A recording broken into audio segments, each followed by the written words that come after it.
Toni mume wangu, nimekuita hapa. Jambo lilokuitia nadhani unalifahamu mume wangu. Sio geni, kila siku nafikiria nalo kelele.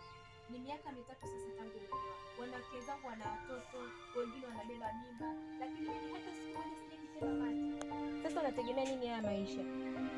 Wanawake zangu na hadi naumia tu. Kwa sababu siwezi kupata mimba na kadi yangu. Hujawahi hata siku moja ukaniambia twende hospitali, twende wapi? Sasa unategemea maisha mimi ninaishi. Nakula na shiba. Nilichokipata kwako hapa ni ndoa. Sina kitu kingine. Nakula na shiba. Sina kitu kingine nilichokipata hapa kwako. Ni ndoa.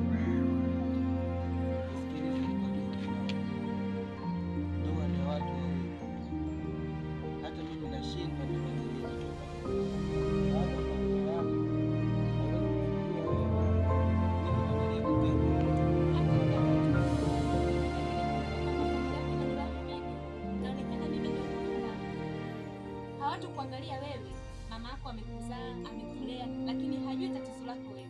Na nimekufichia hii siri kwa muda. Mimi ndo naonekana mbaya. Sasa palipofikia basi Toni, itabidi tu niseme ukweli katika familia yangu. Ili mimi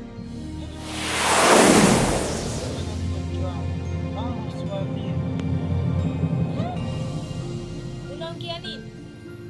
Ni kwetu nilikuwa nakula, nilikuwa navaa, nilikuwa nalala pazuri. Hapa nilichokifuata ni kitu hichi kimoja. Ni ndoa peke yake Toni. Ogopa Mungu. Kama tatizo mimi sijapenda.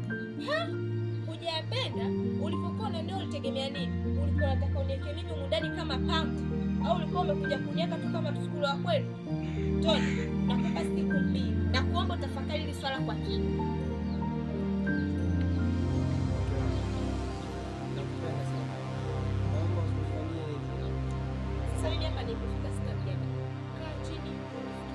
Na usipokuwa kalifikia hili swala, mimi kweupe mchana kweupe jua linawaka la saa 7, naondoka na kuacha tu. Hebu niangalie mimi na kasoro gani?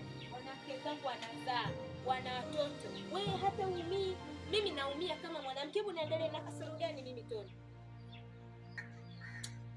Okay, nimekuelewa mke wangu. Ili swala nalifanyia kazi haraka iwezekanavyo. Tena jiangalie. Usipojiangalia, hii ni onyo ya mwisho. Sasa utajua kitu gani mwenyewe unafanya.